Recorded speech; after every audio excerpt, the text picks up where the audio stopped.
is going on, everyone? My name is Jamon McKinney, or you can just call me Juice because that is my nickname. Welcome, everyone, to the Juice Alert, episode number 40, ladies and gentlemen, today. If you have not subscribed to the Juice Alert already, be sure to do that right about now. You will not regret it. You can find me on YouTube as well as podcasting platforms that include Spotify, Apple Podcasts, Google Podcasts, all that great stuff. Also, if you're listening on a podcasting platform and you enjoy what you hear, be sure to leave me a good rating and review. It definitely helps me out right here. Also, if you're listening on YouTube, or I should say watching on YouTube, be sure to smash that like button right about now. Definitely helps out the channel. You can also follow me on social media. The links to all of my social media accounts are in the description of this episode. A lot of fun things to talk about today. I'm covering roughly about 12 topics today. I will give my official Super Bowl 55 prediction. Obviously, Patrick Mahomes and the Kansas City Chiefs are facing off versus Tom Brady and the Tampa Bay Buccaneers. Who wins that game? We'll discuss that later. Later on in the show, I will also break down Travis Kelce versus Rob Gronkowski. That'll be a very fun topic that I want to share with you guys. Also, I'll talk about Sam Darnold, Tua Tagovailoa, Cam Newton. All three of those starting quarterbacks very well could be moved on from in the offseason. Will the Jets move on from Sam Darnold? Well, I should say, here's the thing. I shouldn't say, will the Jets move on from Sam Darnold? I'm actually going to tell you what I would do if I were the New York Jets. Would I move on from Sam Darnold? I also talk about, would I move on from Cam Newton? Would I move on from Tua? We'll talk about those things. A lot of fun things to talk about. And last but not least, at the end of the show, towards the very, very end, I will give my official 2020 NFL awards. And during that segment, I'm not going to predict what the voters are going to do. I'm going to tell you who I would specifically vote for and why. Who deserves, offensive rookie of the year, defensive rookie of the year, coach of the year, NFL MVP. I'll give my reasons as to why I believe, a certain coach or a certain player deserves that award that I talk about. So, a lot of stuff to talk about today, bottom line. So, let's jump right into the show right here, man. So Super Bowl 55 presents a very, very fun matchup between Tom Brady and Patrick Mahomes. And to me personally, this is the greatest quarterback matchup in Super Bowl history. Obviously, we've gotten great Super Bowls between, Joe Montana and Dan Marino. Brett Favre and John Elway met up in a Super Bowl in the past. We've also seen Peyton Manning face Drew Brees in the Super Bowl. And look, I'm not trying to, just eliminate, the Travis Kelces of the world, the Tyreek Hills of the world, the Mike Evans of the world, the Chris Godwins of the world, the Rob Gronkowskis of the world, because it is a team sport. And truly, we're getting Buccaneers versus Chiefs. We're not seeing, Patrick Mahomes and Tom Brady face off in a throwing contest, even though I do think that would be pretty fun as well. But the bottom line is, it's a quarterback-driven league, and all eyes are going to be on Patrick Mahomes and Tom Brady. And I do believe that between just quarterbacks specifically, this is the greatest quarterback matchup in Super Bowl history. Some people are saying that this is the equivalent of Michael Jordan versus LeBron James. Listen, I'm not willing to anoint Patrick Mahomes as far as, him being an all-time great already. He hasn't even, played 5 seasons in the NFL yet, so he's still got a long way to go before I anoint him an all-time great, but he's well on his way to being an all-time great. And obviously Tom Brady, most people recognize him as the greatest quarterback of all time, and I think Tom Brady is I don't even think that. It's pretty much not even up for debate. Tom Brady is the most accomplished quarterback of all time. He's the greatest quarterback of all time. But Patrick Mahomes, to me, he might arguably be the most talented quarterback of all time. When I just watch Patrick Mahomes, I say, man, that guy's got a cannon for an arm. Man, that guy's deadly accurate. Man, this guy can move outside the pocket really well. Man, this guy makes it look easy. So I think that just from a perspective of quarterbacks, this is going to be the greatest quarterback matchup in Super Bowl history. And the thing about Patrick Mahomes and Tom Brady is they're pretty much polar opposites. Patrick Mahomes, he's pretty much the exception to the rules. Meanwhile, Tom Brady, he's all about the rules. And what do I mean by that? I mean that Patrick Mahomes, he can make all the off-platform throws, doesn't have to have his feet set to deliver a perfect ball. He's the exception to the rule.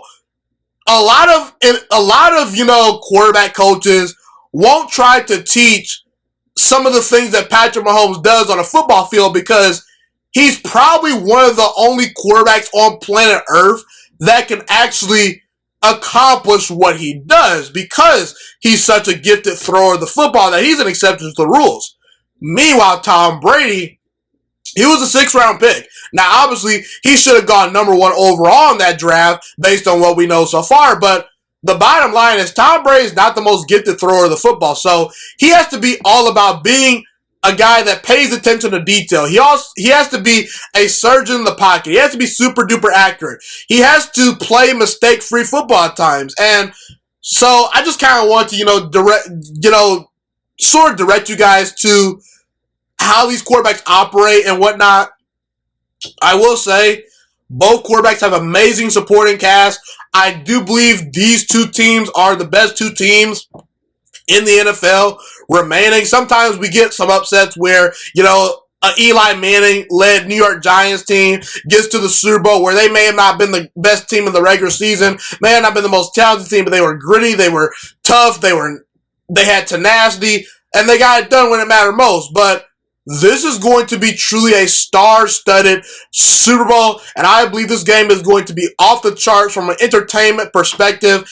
And look, I don't think anyone is ever going to catch Tom Brady on the all-time list, especially due to the fact that he just got the Tampa Bay Buccaneers to a Super Bowl. Okay? We could talk about his success in New England, but okay, what happens when Tom Brady leaves Bill Belichick? What happens when he leaves the Patriots way? Oh, he can transfer that to Tampa Bay? Are you kidding me? I mean, he pretty much won up Joe Montana. Remember when Joe Montana, left the San Francisco 49ers and went to go play for the Kansas City Chiefs and it got them to a conference championship game?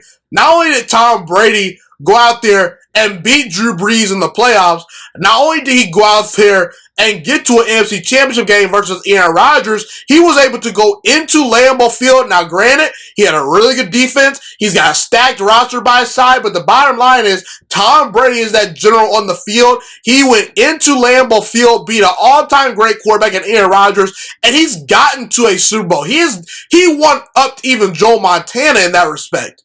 So, look, I don't think anyone is probably ever going to catch Tom Brady. The likelihood of that happening is pretty much slim to none. But if there's one quarterback remaining right now that's playing today that I believe has at least a shot to potentially go down as the greatest quarterback of all time, it's Patrick Mahomes, just because he, to me, is arguably maybe the most gifted thrower of the football of all time. And at some point, I think people are just going to go evaluate quarterbacks and say, okay, we get it, Tom Brady, Joe Montana, they've got the rings, but I'm sorry, guys like Patrick Mahomes just throw a better football than Tom Brady and Joe Montana. And if they have the accomplishments like the MVPs and the Super Bowls to go with it, then you kind of maybe have to give them the benefit of the doubt, because we recognize how talented Patrick Mahomes is. So, look, Patrick Mahomes, he's in a great situation with Andy Reid, an amazing organization that takes big swings in free agency, not afraid to take risks. They draft well. And I have a good feeling that Patrick Mahomes is probably going to be appearing in not just this Super Bowl, but probably in a couple more Super Bowls, at least one more Super Bowl. Maybe I'm going too far saying a couple more Super Bowls. I could at least see Patrick Mahomes getting to, at bare minimum, one more Super Bowl. We'll see what happens. A lot of things could occur, injuries, the team falling off, The point is, I'm not trying to anoint Mahomes, but look, if Patrick Mahomes can cash in on this opportunity, and 25 years from now, when he's retired and probably holds a bunch of records, probably has a bunch of MVP trophies, and probably has multiple Super Bowl rings by his side, depending on how you slice it, if he has that one victory in the Super Bowl versus Tom Brady, we're going to look back a couple of years from now and say, yeah, Tom Brady won all those rings in New England, and he was able to get to a Super Bowl in Tampa Bay. But that Patrick Mahomes dude, he was special, and he knocked off arguably the greatest quarterback of all time in the Super Bowl. And that's gonna be the spot where we might point to Patrick Mahomes and say, okay, we've seen the careers, but there was that one time where Tom Brady and Patrick Mahomes were able to meet up on the same field in the most meaningful game in the playoffs, that being the Super Bowl, and Patrick Mahomes bested him. I'm not trying to anoint Patrick Mahomes as this next all-time great. All I'm saying is we've got the old versus the new. Tom Brady, he's the old guy on the block, the greatest quarterback of all time, and Patrick Mahomes, he's the new kid on the block, and he has a chance to potentially challenge Tom Brady if things bounce his way, but we'll see, man. I can't wait for the Super Bowl, and I do believe that Patrick Mahomes versus Tom Brady in Super Bowl 55 is the greatest quarterback matchup in Super Bowl history. I can't wait to see the Buccaneers defense go against the Kansas City Chiefs offense. I can't wait to see what Tom Brady has for the Kansas City Chiefs defense as well. Andy Reid versus Bruce Arians. We'll see how that fares. We'll see what Tyreek Hill does. We'll see what Rob Gronkowski does. There's a lot of star-studded players in this game. But yeah, that's how I feel about the quarterbacks. Okay, it is now officially that time of the year. We are down to two final teams remaining in the NFL season. Those two teams are the Kansas City Chiefs, the defending Super Bowl champion Kansas City Chiefs, led by Patrick Mahomes, and the Tampa Bay Buccaneers, led by Tom Brady. Kansas City currently is favored by 3.5 points to win Super Bowl 55 over the Kansas City Chiefs. In my opinion, this is the greatest Super Bowl matchup from a quarterback perspective. You look at Tom Brady, Patrick Mahomes. Tom Brady right now today is regarded as the greatest quarterback of all time, and rightfully so. Meanwhile, Patrick Mahomes, he's arguably maybe the most talented quarterback of all time, definitely in that conversation. And I can argue that if he gets a couple more Super Bowl rings and he continues to pile up the numbers that he's piling up, he has a chance to overtake Tom Brady as the greatest quarterback of all time. Okay, so you got the old gun Tom Brady, who's 43 years old, versus the new gun Patrick Mahomes, who to me is the face of the NFL as we speak today. He's going to dominate for the next 10 to 15 years, okay? I picked these two teams to make the Super Bowl in the preseason. It is not a surprise that these two teams are meeting up, and I'm going to pick the Tampa Bay Buccaneers to beat the Kansas City Chiefs in Super Bowl 55. I believe this game is going to come down to which team can protect their quarterback the best. Because these two teams are so evenly matched. We've got star wide receivers. We've got really good star players on both defenses, two really good quarterbacks, two capable head coaches. Bruce Arians is probably not quite on Andy Reid's level, but Bruce Arians, he's a pretty, solid head coach. I'd say there's a lot of star players. These two teams are very evenly matched. And I think that when it comes to two teams that are evenly matched, facing off against each other, whichever team wins in the trenches is more than likely the team that is going to win the game, okay? And which team can protect their quarterback the best? I trust Tampa Bay's offensive line versus Kansas City's defensive line more than I trust the Kansas City Chiefs offensive line versus the Tampa Bay Buccaneers defensive line. I believe Tom Brady will be protected in this game. Tom Brady is going to be accurate, and Tom Brady will make a couple more plays than Patrick Mahomes in this Super Bowl, and that will be the difference in this game, okay? The Kansas City Chiefs have very few weaknesses on their football team, but the two units on their football team, to me at least, that are not as quite top-notch as you would like them to be are their secondary and their offensive line. And that, in my opinion, favors the Tampa Bay Buccaneers. Because when Tampa Bay is at their best, they're protecting Tom Brady up front with their really good offensive line, and they get after the opposing quarterback. The best thing Tampa Bay does is they protect Tom Brady and they get after the other quarterback. And I trust them to get after Patrick Mahomes and to at times make Patrick Mahomes be uncomfortable, maybe make a mistake or two. And while Patrick Mahomes is more than capable of overcoming, deficits, overcoming, teams being up double digits on him, overcoming mistakes, he's loose, he's fun, he's joyful.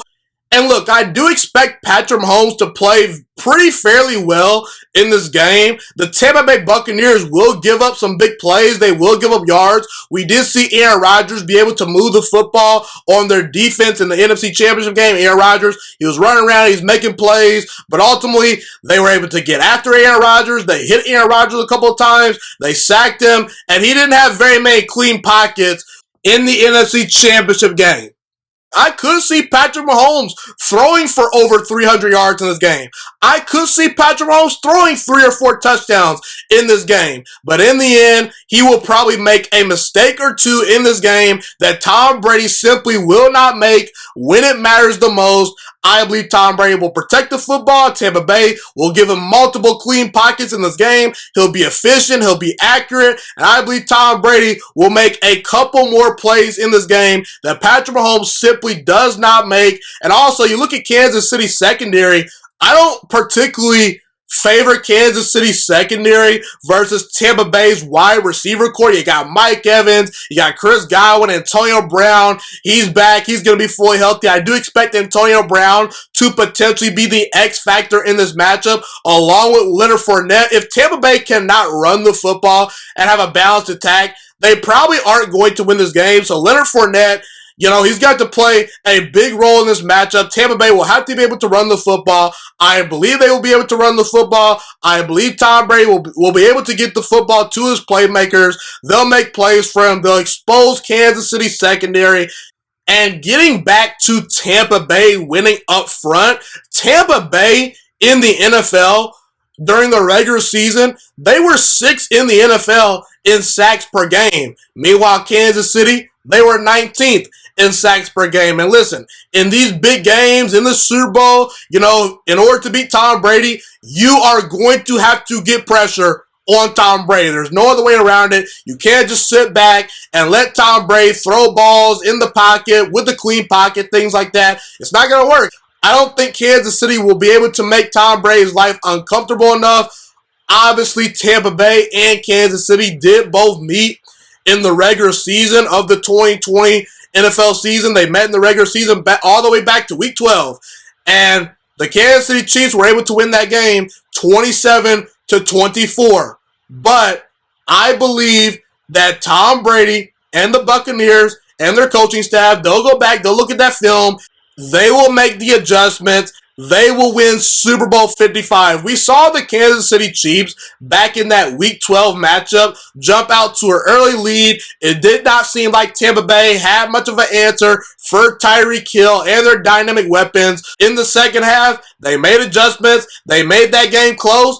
I think they're going to carry that success they had in the second half of that Week 12 matchup into the Super Bowl, and that will be the difference in this game.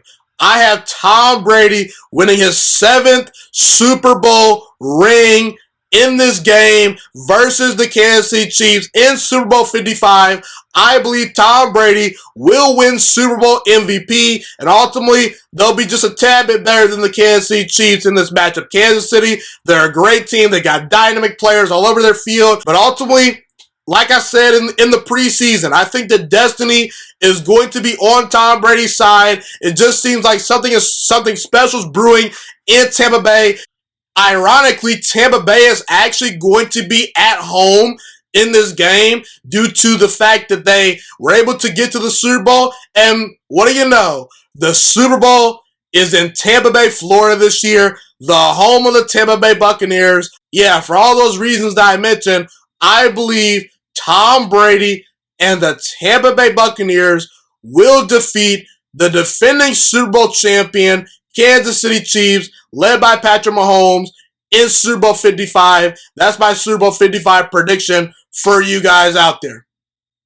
So I now want to compare Tom Brady and Patrick Mahomes kind of for the last time on this episode right here. So Tom Brady versus Patrick Mahomes, what are the similarities and differences between these guys? What makes Patrick Mahomes and Tom Brady such great, amazing quarterbacks? What makes them off the charts, fantastic franchise leaders? They're actually very similar in a lot of facets, and I'll tell you why. Because here's the thing. Patrick Mahomes and Tom Brady are not only pretty talented throwers of the football, but their leadership is off the charts. They have great people skills. They're joyful. They're upbeat. They're encouraging. And the one thing we can say about Patrick Mahomes and Tom Brady is they galvanize the troops around them.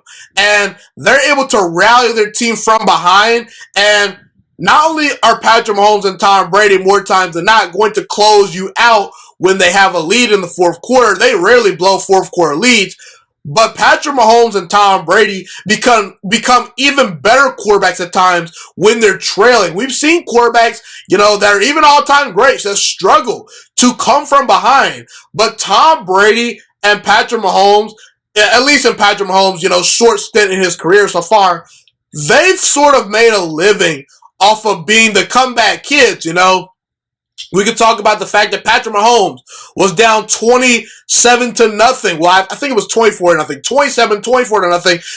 Some odd, crazy number to the Houston Texans in his playoff run last year where he was down double digits. He fell down 20-plus points, and he was able to storm back and beat Deshaun Watson and the Houston Texans. He fell down double digits to the Tennessee Titans. It did not seem to matter. He came roaring back. In the Super Bowl, he was down double digits, and his defense gave him a shot in the fourth quarter, and Patrick Mahomes did not miss. He was able to elevate under pressure and come back and beat the great San Francisco 49ers defense, who were actually looking like they might be the next dynasty potentially. Now Kansas City might ultimately end up being the next dynasty. We shall see.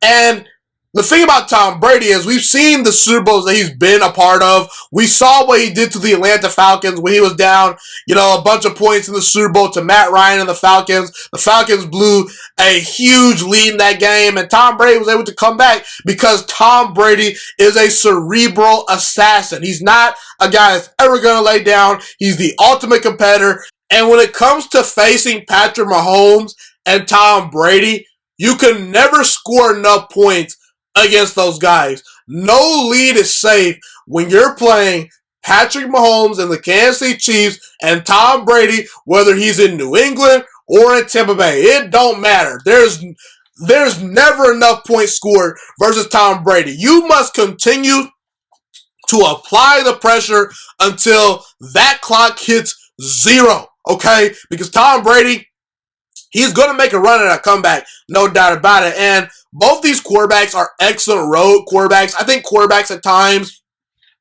are defined by how well they do in uncomfortable situations, when they face adversity, on the road and things like that. Patrick Mahomes has proven to be so good up to this point in his career that he hasn't ever had to play a road playoff game yet, but we saw him get tested in the Super Bowl, and granted, his defense definitely helped bail him out a little bit. But last year, we saw Patrick Mahomes face adversity, and he passed the test at the end of the day. It may have not been an A-plus grade that he passed the test with, but he passed that test pretty well. He's moving on to the next semester. He won that Super Bowl trophy. He deserved that MVP, in my opinion.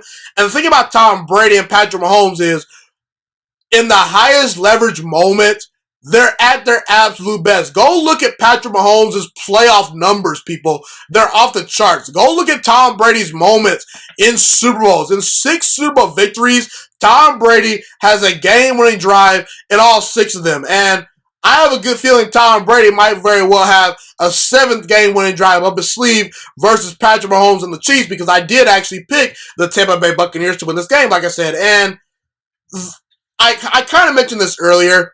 the difference between Tom Brady and Patrick Mahomes is Patrick Mahomes is an exception to the rules. Tom Brady is not.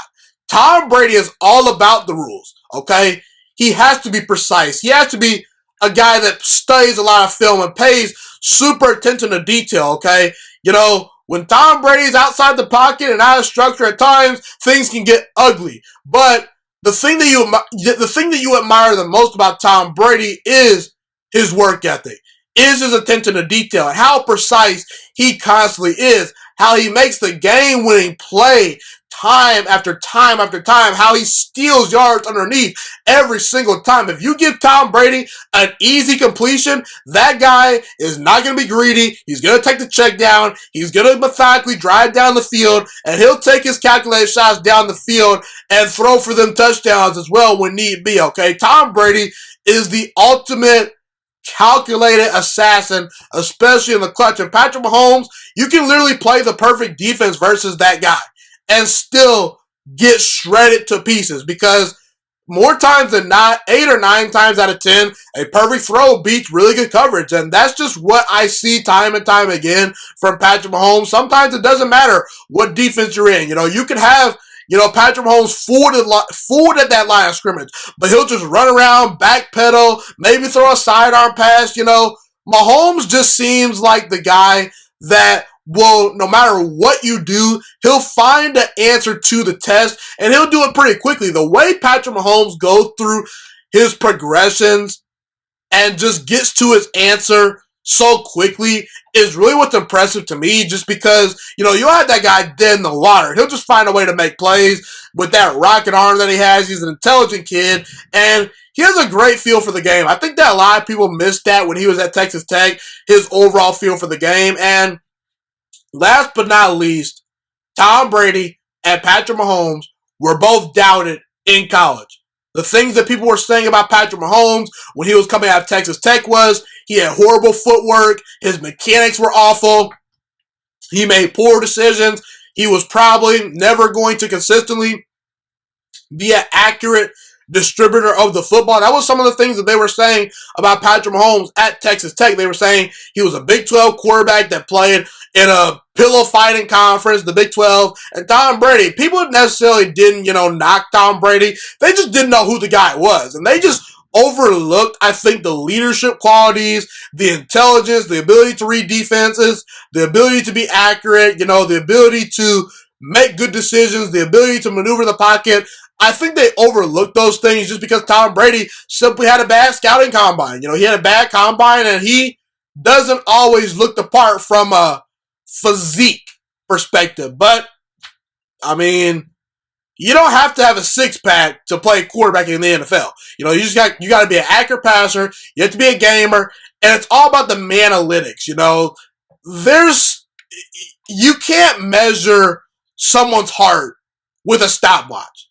You can't measure someone's will to win by evaluating them on a bench press. You just can't do these things. You have to look at the analytics and not the analytics. Football, at the end of the day, is a meat and potato sport. And ultimately, whichever guy is willing to go through a brick wall to be successful, and whichever guy is going to put in the time and the work and really just show up when it matters most, that's the guy I want on my team. I'm not into the combine, who can run the fastest, who can throw the furthest. Those things matter because Patrick Mahomes, he's in this game because he's super duper talented. You know, there's a room for the Cam Newtons, the Michael Vicks, even the Aaron Rodgers of the world and things like that. But at the same time, I think that Tom Brady is proving that looking at arm strength, measuring your size, you know, how fast you are, at the end of the day, if you don't have the intangibles, it really doesn't matter. And I'm not saying that, you know, other quarterbacks that have been stronger and faster than Tom Brady don't have great intangibles, because Dan Marino, you know, guys like that, they had the intangibles. They just never got the breaks to win a Super Bowl. Winning Super Bowls is all about, you know, how do I say this? Winning a Super Bowl is a team accomplishment, okay? We saw a couple of years ago Nick Foles win a Super Bowl being a backup quarterback, okay? We saw Case Keenum nearly get to a Super Bowl, and he wasn't even the starting quarterback to begin the year. Okay, Minnesota had a loaded roster that it didn't matter what quarterback they had. They were going to win games regardless. So that's kind of how I feel about these two quarterbacks. Both are doubted in college. Both are fun, exciting to play for. They have a certain, upbeat mentality to their game, and I can't wait to see Patrick Mahomes and Tom Brady face off in the Super Bowl. It should be great, but that is how Tom Brady and Patrick Mahomes, to me, sort of compare and contrast as far as what type of quarterback they are. I now want to shift to Sam Darnold and the New York Jets. So, look, the New York Jets had a miserable 2020 season. They're going to be having the number 2 overall pick in the 2021 NFL Draft, and I believe the New York Jets should use that number 2 overall pick to draft a quarterback and move off of Sam Darnold. And also, if they don't want to do that, I would seriously consider trading for Deshaun Watson. I'm out on Sam Darnold being a long-term, legitimate, high-end franchise quarterback. I'm not saying Sam Darnold's a bum. I'm not saying Sam Darnold can't be a starter for another team. But if I'm the New York Jets, I'm moving on, okay? Now, there are reports out there that the Jets are not going to move on from Sam Darnold. And look, I will say, I'm understanding of the people that want to give Sam Darnold the benefit of the doubt just because he has been put in such a horrible situation with the New York Jets. And I think that if Sam Darnold lands with a good roster and a good coaching staff, he could be a decent starting quarterback and have a decent NFL career. But see, when it comes to quarterbacks, I always like to look at the big picture. And that big picture is Super Bowls. Let me say this.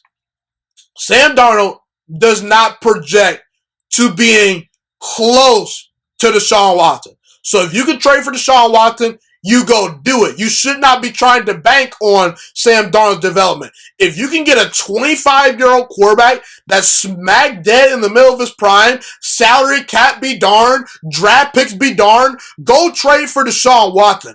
He can make you a Super Bowl contender within the next couple of years if you properly build around him. Not to mention, with the number 2 overall pick, I have an opportunity to potentially draft Trevor Lawrence, Trey Lance, or Justin Fields. 3 quarterbacks that are bigger, faster, stronger, and have better arms and are better athletes than Sam Darnold. Okay? And the book on Sam Darnold since he's entered the NFL is he has inconsistent accuracy, he makes poor decisions, he takes way too many risks, he's way too reckless at times, he will turn the football over, and while his arm is good, it's not special. And that's what Sam Darnold was at USC. That's one of the biggest reasons why I did not buy everyone saying Sam Darnold was a can't-miss prospect back when he was at Southern California. I just did not see that. I did not see that. Sam Darnold, to me, when I look at his upside, is he ever going to be as accurate as guys like Aaron Rodgers, Joe Burrow, Tom Brady, or Drew Brees? No, I don't think so. I would be very foolish to bet on that happening. Does Sam Darnold have as strong of an arm as Justin Herbert, Patrick Mahomes, Josh Allen, Matthew Stafford, Ben Roethlisberger? No, he doesn't. Is he as athletic as Deshaun Watson, Lamar Jackson, Russell Wilson, Kyler Murray? No, he's not. Does Sam Darnold have the charisma of a Baker Mayfield? No, Sam Darnold is a timid guy that at times is, I think, I don't know. I just think that there will be a time where the moment might be too big for Sam Darnold when it matters most. When I see a guy like Baker Mayfield, I see a fearless mentality, and I see a guy that in high leverage moments, and again, Baker Mayfield still has a lot to prove, but I don't think any moment is going to ever be too big for Baker Mayfield for him to step up and deliver under pressure. That guy is a special quarterback as far as what he brings to the table from an intangible perspective. I just don't see the intangibles that Sam Darnold, I just don't see the intangibles from Sam Darnold that I see in Baker that I more so cater to. Not to mention, folks, I just named you 14 quarterbacks that have something more special than Sam Darnold. I didn't even get to guys like Ryan Tannehill, Dak Prescott, Derek Carr, Carson Wentz, Tua Tagovailoa. He had a solid rookie year. Matt Ryan, Jared Goff, and Jimmy Garoppolo, and Cam Newton. Do you know what those four quarterbacks have in common? They've been to Super Bowls. They're proven winners, okay? In the past, they've proven they can win big. Some of those guys may have not proved, well, actually all of those guys, none of those quarterbacks have won a Super Bowl, but they've proven they can get there. They've proven they can go through, the Aaron Rodgers of the world, the Russell Wilsons of the world, to get to a Super Bowl. Jared Goff went on the road and beat Drew Brees in the Superdome. I don't ever see Sam Darnold being a guy that can do that. Folks, I named you 23 quarterbacks just now. I just named you about 23 quarterbacks before I got to the name Sam freaking Darnold. It's time to move on, New York Jets. And look, I understand Sam Darnold's situation has not been ideal. But I think way too many times talent evaluators and NFL fans just look at the situation a quarterback has been put in and they ignore everything else. Like, we can't ignore the fact that Sam Darnold makes poor decisions. We can't ignore his accuracy issues. We can't ignore his poor judgment. We can't ignore his reckless mentality. And when Sam Darnold got hurt last year, at times Joe Flacco looked like he was executing the offense at a much higher level than Sam Darnold. And Sam Darnold is supposed to be the number 3 overall pick from the 2018 NFL draft. He's supposed to be this next great quarterback out of USC. And he's not that guy. And I understand that Joe Flacco has a ton of NFL experience, and he can pick up defenses probably much better than Sam Darnold, but Sam Darnold should be out there making plays. And another thing that I failed to mention, Sam Darnold at times is often hurt. He's been injured the past 2 seasons, hasn't been able to stay fully healthy. So there's a lot of question marks with Sam Darnold. I was not a huge fan of Sam Darnold when he was entering the NFL, coming out of USC. I felt that he was a good quarterback, but not a transcendent quarterback. Never thought that he would be this great long-term franchise quarterback. And I just don't ever see a situation where Sam Darnold can go out there and win me a Super Bowl. So as a result, I'm moving on. I think the New York Jets are best served if they move on as well. It's time to move on from Sam Darnold. If you're the New York Jets organization, no doubt about it in my opinion. So like I said, I think the New York Jets should move on from Sam Darnold. However, like I said earlier, that doesn't mean that Sam Darnold is a bad quarterback, okay? He's been put in a horrible situation with the New York Jets.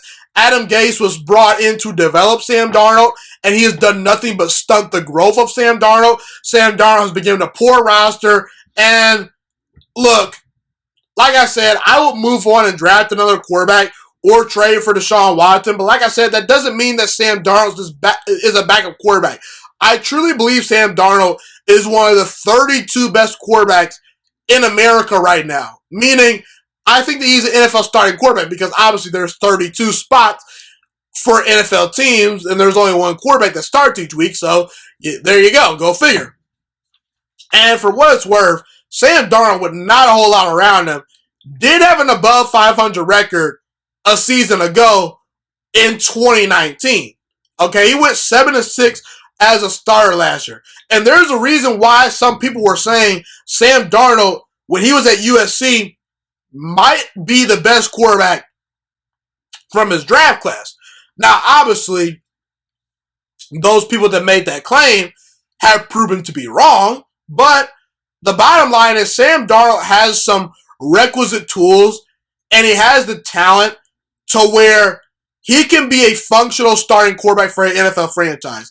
And I came up with the NFL team that I believe can fix Sam Darnold and potentially allow him to develop into becoming maybe their long-term franchise quarterback if things bounce his way and it continues to improve. That team is the Carolina Panthers. I actually, about a month ago when Dwayne Haskins was searching for a new NFL team, I threw out the possibility of the Carolina Panthers going out there and signing Dwayne Haskins because I think that Carolina is the type of place that can develop a young quarterback and get the most out of them down the road. I think that this could be a similar situation for Sam Darnold to where he could reboot his career with the Carolina Panthers if they want to take a shot on him. Now, when you look at Carolina, they got Teddy Bridgewater and P.J. Walker on their roster currently. And Teddy Bridgewater is a good starting quarterback, but he's not a long-term franchise quarterback. And P.J. Walker, I do actually like his physical tools, but he's a coin flip as to whether he's going to be a long-term functional starting quarterback or not, okay? And you got Matt Rule as your head coach. I'm a big Matt Rule fan. You got Joe Brady as the offensive coordinator. We saw what Joe Brady did at LSU, helping develop Joe Burrow into having an amazing season, catapulting him to being the number 1 overall pick in the 2020 NFL Draft. And the thing about the Carolina Panthers is this. They are not in a situation where they're trying to win big right now. Okay? They can properly develop Sam Darnold. He can maybe sit for a year behind Teddy Bridgewater, learn the playbook, and then when his time is called, he'll have Curtis Samuel hopefully to throw to if they can retain him in free agency. He'll have Robbie Anderson to throw the football to. He'll have DJ Moore to throw the football to. DJ Moore is a really good number 1 wide receiver that's super duper underrated. He'll have Christian McCaffrey to hand the football to in the backfield. When Christian McCaffrey is healthy, he's one of the 5 best running backs in all of football. Some people think that he's the best running back in all of football. And I say the Panthers aren't in win now mode for 2 reasons. Number 1, because their roster is not good enough for them to be in win now mode right now. And ultimately, Matt Rule has a ton of power. Matt Rule signed a big fat contract by rookie head coach standards when the Carolina Panthers brought him in and named him their next head coach. They're going to give Matt Rule multiple years to get this thing right. I doubt that Matt Rule is on the hot seat until year number 4. If Matt Rule is not winning games and competing for a playoff spot by year number 4, then he'll probably be on the hot seat. But we're 3 years away from year number 4. We're entering year number 2 for Matt Rule. So Matt Rule can take his time, establish his culture, and bring in his guys. And not to mention, the Carolina Panthers have the number 8 overall pick in the draft. And while you could say, just use that on a quarterback, what if Carolina doesn't like any of the quarterbacks in the draft? You know, what if all the good quarterbacks are gone by that time? They can use that number 8 overall pick for maybe a wide receiver, maybe a tight end. Kyle Pitts is a guy that's been linked to the Carolina Panthers. They could use it on offensive linemen. They could use it on a defensive player. They could go a lot of directions with that number 8 overall pick. And this roster has a lot of holes to fill. So I think that Matt Rule is going to do everything in his power to fill those holes. Last year in the draft, it was clear the Carolina Panthers need to focus on defense. What did Matt Rule do? He spent every single pick on defense in the NFL draft. So Matt Rule is one of those guys that will go out of his way to fix the issues that he knows are at hand. And Sam Darnold is ultimately still only 23 years old. His best football is ahead of him, hopefully. And I think the Carolina Panthers could be a team that maybe could fix Sam Darnold if they were to take a shot on him, okay? Now, I don't think the Indianapolis Colts should be out there trying to sign Sam Darnold. I don't think the New Orleans Saints should be a team that looks to sign Sam Darnold because a lot of these teams are trying to win right now, and I don't think Sam Darnold is a quarterback that gives you a chance to win right now. So that's how I feel about Sam Darnold. I'm not the biggest Sam Darnold fan, but I do think that the Carolina Panthers would be a great fit for Sam Darnold, and they ultimately could help Sam Darnold reboot his career if the Jets were to move on from him. I now want to shift to the Miami Dolphins and Tua Tagovailoa. I believe the Miami Dolphins need to move on from Tua Tagovailoa. And look, I know this statement is probably going to annoy and tick off Miami Dolphins fans, but listen, I'm not here to please anyone. I'm just here to give you my opinion and tell you why I believe your football team specifically should move on from Tua Tagovailoa. The reason why I'm out on Tua is because Tua to me just does not pass the eye test, and I believe Tua Tagovailoa has a very limited upside. That doesn't mean Tua can't win you games. That doesn't mean Tua is not a starting quarterback. Tua is a starting quarterback. He's one of the, quarterbacks in the NFL that should be a starter, okay? Right now, at least. But, like I said earlier, with Sam Darnold, when I'm evaluating quarterbacks, I think about the big picture. And I don't think Tua is capable of winning me a Super Bowl if I were to project. I think Tua is a Jimmy Garoppolo type quarterback. I've said in the past, I think Tua is a game-managing quarterback with an average arm, has very limited upside. And here's the thing about Tua. Tua was the fourth best quarterback from his draft class this past year, at least based on what we know so far. If you were to rank the quarterbacks in the 2020 NFL draft class, you go Justin Herbert, you go Joe Burrow, you go Jalen Hurts, then you would go Tua. Justin Herbert by far and away outperformed Tua. Same thing with Joe Burrow. And Jalen Hurts proved to be a more dynamic passer and a more dynamic runner of the football despite being on a very bad Philadelphia Eagles team this past season. Tua Tagovailoa landed with the best team out of the four and into the best situation out of the four, and he was the worst out of the four. Now, that doesn't mean Tua is a bad player and that Tua had a terrible rookie year. Tua actually had a pretty solid rookie year. He looked like a rookie out there. He had his ups, he had his downs, nothing special. But the thing about Tua is this. His unwillingness to take shots down the field and to take risks really hurt the Miami Dolphins offense. And Tua and his inability to make big plays down the field with his arm, or at least maybe his unwillingness to do so, it really hurt the Miami Dolphins offense. And when Ryan Fitzpatrick was the quarterback for the Miami Dolphins, that offense was a much different offense than what Tua was running out there. It pretty much seemed like the Miami Dolphins were scaling Tua back. They were trying to be safe with Tua, and they didn't trust Tua Tagovailoa to take on that full playbook. Meanwhile, they gave Ryan Fitzpatrick everything out there for him to run. And Tua was way too safe with the football at times. He was a guy that seemed very, very scared to take risks at times. He was trying to just not make mistakes. And I like that quality from Tua, but at the same time, I hate that quality from Tua. You want to know why? Because you can't win big in the NFL being safe. Aaron Rodgers, he takes shots down the field. Patrick Mahomes, he's a gunslinger. Tom Brady, he'll throw the football down the field. He'll dink and dunk you to death. But when there are shots down the field that are there to take, Tom Brady is going to take those shots 9 times out of 10. The greatest quarterbacks out there and the franchise quarterbacks that are winning Super Bowls, they take risks. They push the football down the field. They make big plays. And Tua, there's just nothing dynamic about him. And I just don't think Tua has it within his DNA to be a guy that is willing to take a bunch of risks. And in order to accomplish big things in the NFL, you have to take your shots down the field and you have to be willing to be uncomfortable. Okay, and I don't think Tua is comfortable taking those shots down the field. I just don't. I think that he's way too safe as a quarterback.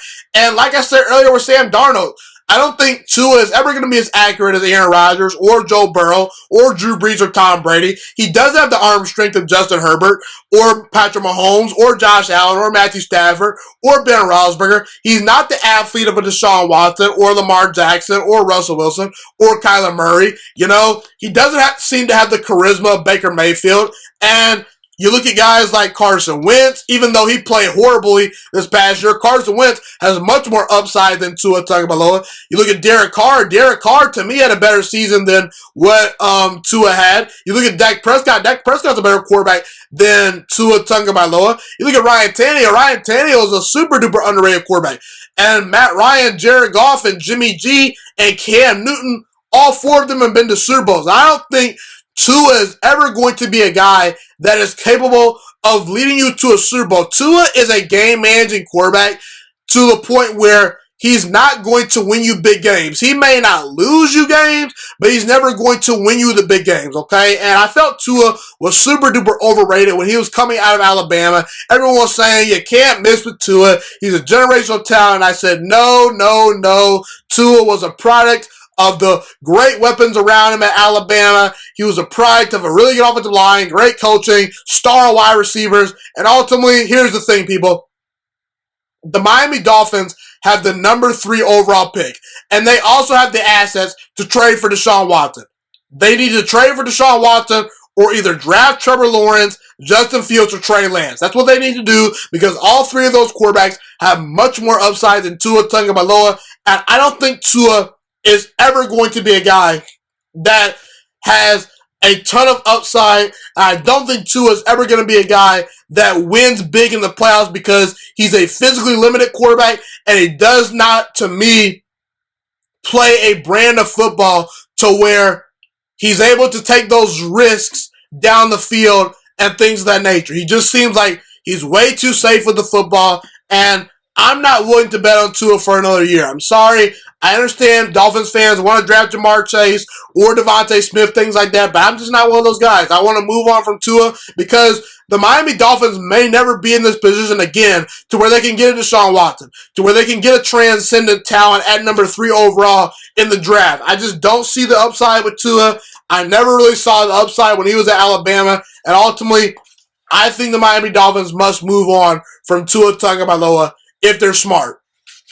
So, I now want to compare Rob Gronkowski to Travis Kelce. A lot of people are talking about Tom Brady versus Patrick Mahomes in Super Bowl 55, and rightfully so, but I don't think enough people are talking about the 2 tight ends in this matchup on both sides. You know, you got Rob Gronkowski on the side of the Tampa Bay Buccaneers, and you got Travis Kelce on the side of the Kansas City Chiefs. Now, in this game, I don't expect Rob Gronkowski to be a big focal point in the Tampa Bay Buccaneers game plan just because he's not been a guy in that offense this year that's been featured really at any point. He's just been a veteran tight end that's reliable, that's good on third down at times, that's a really good blocker, and he's really a guy that Tampa Bay brought in for his leadership qualities. Meanwhile, Travis Kelce, I expect him to be heavily involved in the Kansas City Chiefs game plan just because he's a big part of their offense and he's in the prime of his career. Rob Gronkowski, he's past his prime.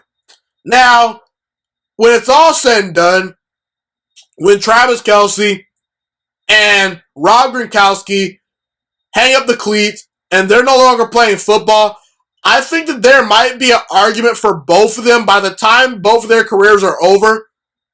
There might be an argument for both those guys being the 2 greatest tight ends of all time.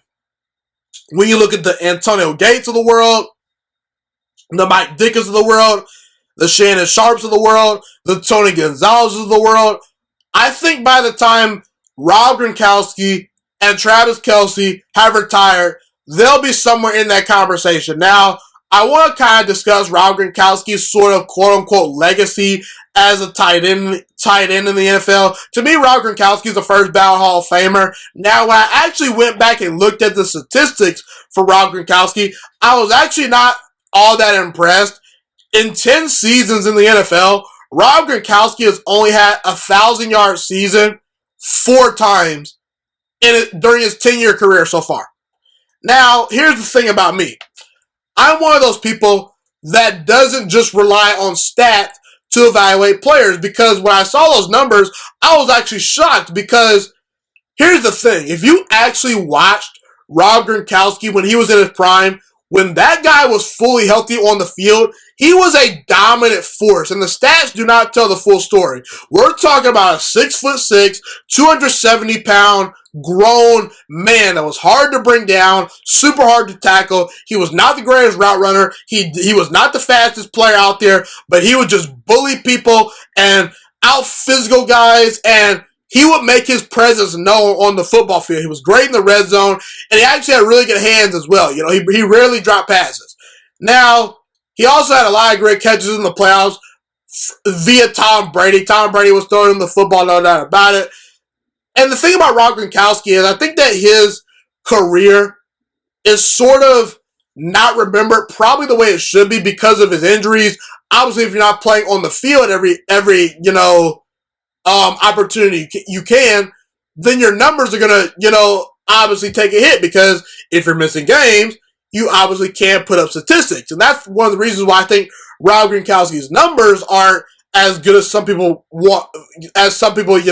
might think, because, well, he was often banged up, and that's part of the reason why Rob Gronkowski was always banged up is because of the way he played. He was a super physical guy. He would take a lot of punishment, and at times he would have to miss games due to injury because he was such a physical player. So that's Rob Gronkowski to me. Rob Gronkowski is one of the best tight ends of all time, maybe arguably the greatest tight end of all time as far as what he brought to the table at his absolute best. Now, when you look at Travis Kelce to me is not quite in the conversation with the Rob Gronkowskis, with the Mike Ditkas, with the Antonio Gates, with the Tony Gonzalez of the world quite yet, just because I think he's just starting to scratch the surface. Travis Kelce really started to burst onto the scene back in 2017, and ever since 2017, every single season he's gone over 1,000 yards. And Travis Kelce has really good hands, and he's really quick and subtle with his movements, and he's an excellent route runner. And he's more graceful in the way he plays the game of football, meaning he'll take those business decisions and run out of bounds if need be. He's not one of those guys that's always looking for contact, and he doesn't play a physical brand of football. Travis Kelce's more of your finesse tight end. He more so compares to a guy like Tony Gonzalez.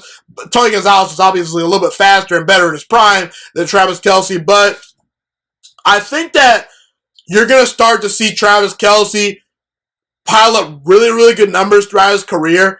And when we look back at Travis Kelce's career compared to Rob Gronkowski, he's going to blow Rob Gronkowski away in the statistics, because Rob Gronkowski has 8,484 yards during his 10-year career as far as what he's accomplished in the regular season. Meanwhile, Travis Kelce, in 8 seasons, has 7,900 yards receiving. Okay, so Travis Kelce's already starting to put up Rob Gronkowski type numbers because he's been able to stay healthy much more often, and I think the way Travis Kelce plays will allow him to put up better numbers than Rob Gronkowski, because Travis Kelce isn't as physical as Gronk, and he'll be able to stay on the field a lot more often because he takes those business decisions, and it does help that Travis Kelce is playing in the Kansas City Chiefs offense. He's being thrown the football.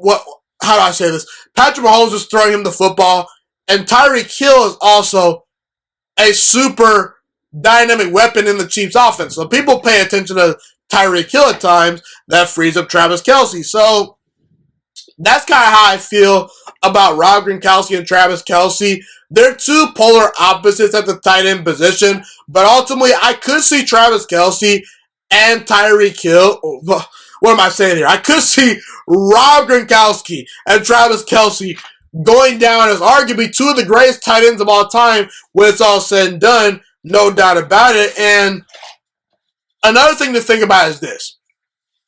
Rob Gronkowski and Travis Kelce were doubted back in college. Okay?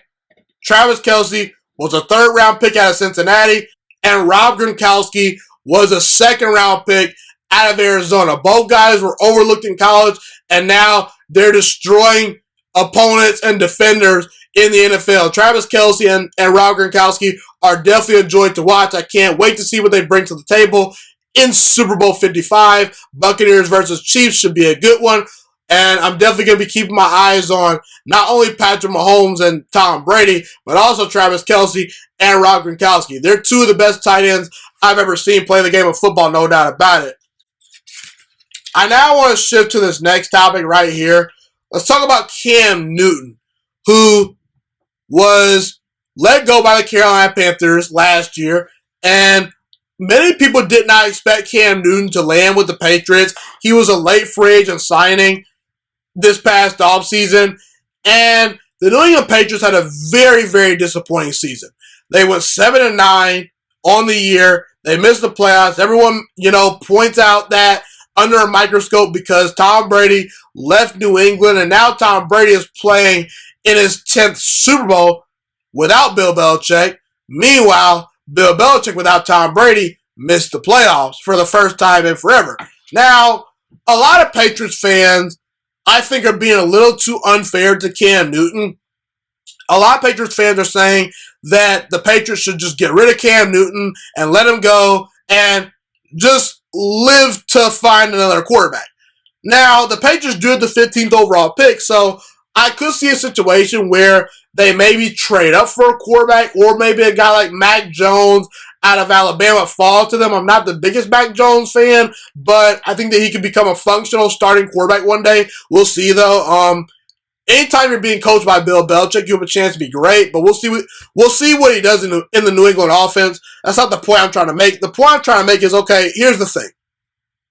I would not move on from Cam Newton if I'm the New England Patriots, and I'll tell you why.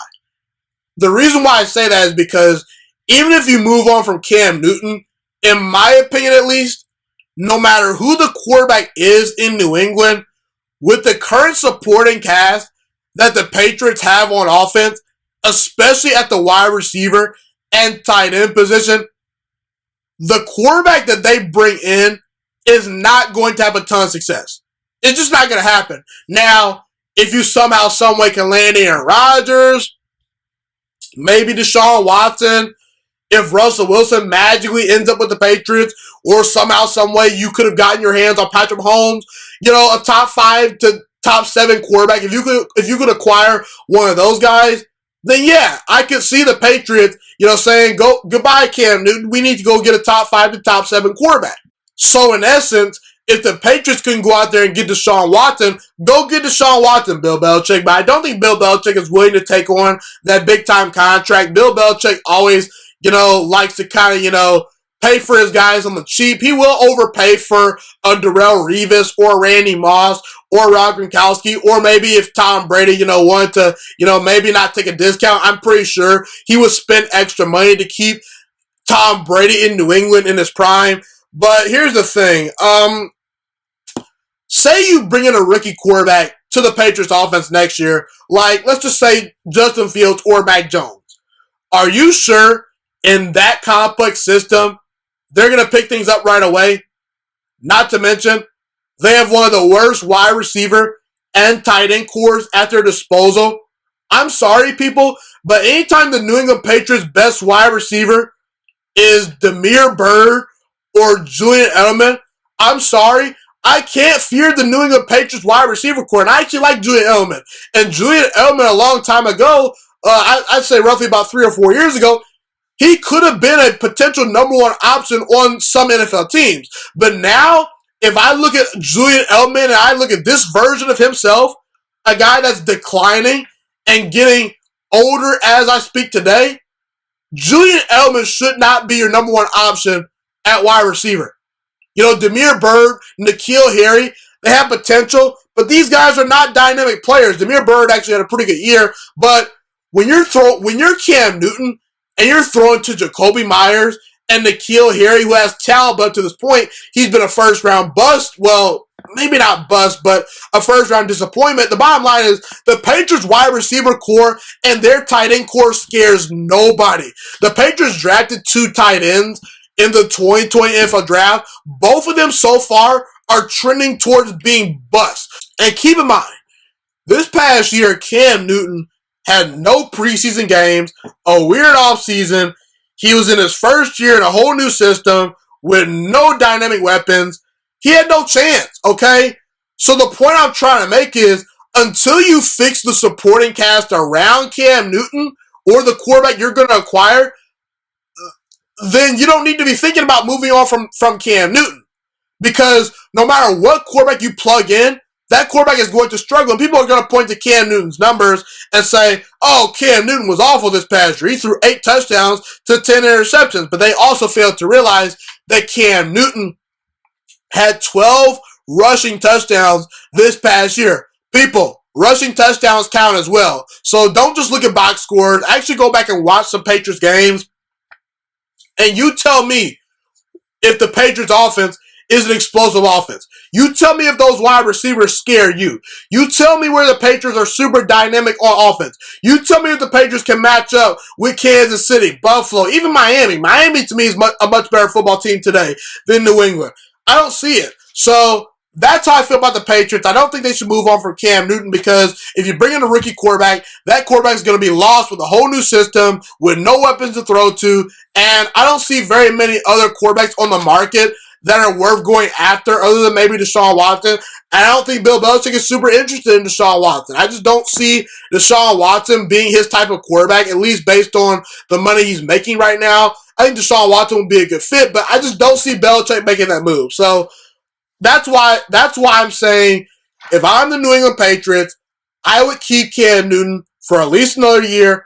In the offseason, prioritize getting Cam Newton the best wide receiver and tight end core for him to be successful. Because when we saw Cam Newton several years ago, when he had a great team around him, he was able to go to a Super Bowl. Now, he's way past his prime. He's not the same athlete he once was. Doesn't quite have the same arm strength. But I do believe Cam Newton could be a functional starting quarterback that could lead you to the playoffs if given the right support.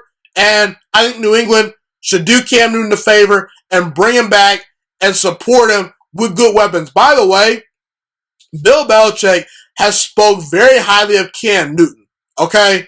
A lot of people say Cam Newton's a diva. He's all about himself. According to Bill Belichick, that's not the case. So, for all those reasons, I keep Cam Newton in New England for at least one more year before I think about moving on and trying to acquire another quarterback.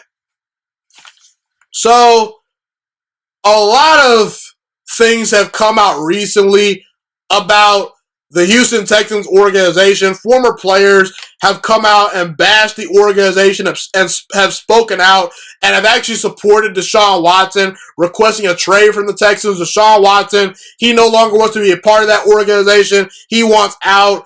And right now, today, I can make the argument the Houston Texans are the most poorly run NFL franchise outside of maybe the Detroit Lions. You know, teams like Washington, Cincinnati, Jacksonville, and the New York Jets have had their dysfunction over the past couple of years. But all four of those teams, to me, are either no longer dysfunctional or at least trending upwards, okay? The Texans, they're on a downward spiral, and that spiral is going down really, really quickly, okay? And I truly feel bad for the players in that Houston Texans locker room because I would hate to play for the Houston Texans organization if I were an NFL player right now. Well, I'll phrase it this way. I wouldn't hate it because I'd be in the NFL. It's a blessing if you're an NFL player, no doubt about it, no matter what team you're on. But I would think to myself, man, those players are being done a disservice because they play for not a stable organization. So I feel bad for all the players in that locker room that have to deal with the dysfunction and the bad coaching that goes on in Houston, the lack of a great culture, and things of that nature, you know. But I also feel especially bad for two players, Deshaun Watson and J.J. Watt. J.J. Watt has had a 10-year career in Houston. He's giving nothing but blood, sweat, and tears to that organization. He's an all-time great defender. He's a 3-time Defensive Player of the Year award winner, one of the best defensive players of all time. He's an excellent Hall of Fame level player. And Deshaun Watson, he's a top 5 quarterback in the NFL as I speak today. And he's done nothing but absolutely carry that franchise on his back ever since being drafted by Houston, number 12 overall, when Houston traded up to go get him in the 2017 NFL Draft. And Deshaun Watson and J.J. Watt, to me, deserve to be playing big games. They deserve to be on primetime TV every Sunday, and they deserve to be competing for Super Bowls. And that's not going to be the case if they're in Houston. And what it comes down to, people, is this. The Houston Texans are wasting away J.J. Watt and Deshaun Watson's talents. Deshaun Watson has Hall of Fame level talent, and they're wasting it away. And I don't blame Deshaun Watson for wanting out of that organization based on the way they treated him and based on what they've allowed to go on over the past couple of years in Houston. And if I'm J.J. Watt, I want out of Houston. Send me to the Buffalo Bills. Send me to the Seattle Seahawks. Send me to the Green Bay Packers. Send me to a team that needs a good defensive lineman to where I can go compete for a Super Bowl. That's what I would say to the Houston Texans organization if I'm J.J. Watt. I would want out if I'm J.J. Watt. Why would I want to go play for this organization that continues to waste away my talent? And I hate it when all-time talented players get wasted away by poorly run organizations. And I feel bad for Deshaun Watson and J.J. Watt. I hope Deshaun Watson lands with a team like the 49ers or the Colts or the Miami Dolphins. I hope J.J. Watt finds his way out of Houston because as far as I'm concerned, the Houston Texans have wasted J.J. Watt's prime, and they're in the process of wasting away some of Deshaun Watson's best years if he can't get out of Houston, and it's a darn shame, no doubt about it. So now I want to circle around and talk about Gardner Minshew.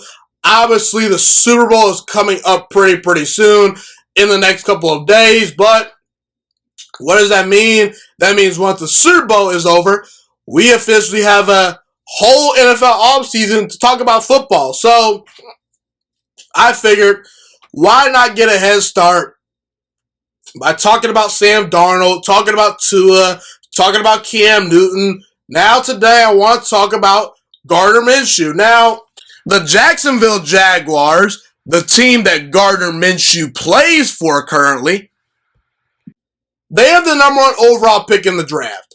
And they need to take Trevor Lawrence or another star-studded quarterback like Justin Fields. Ideally, probably Trevor Lawrence is the pick that you would go with just because I think that it's a more safer pick. Trevor Lawrence, to me, is more NFL ready to take over a franchise more so than Justin Fields or Trey Lance, despite Justin Fields and Trey Lance's talent.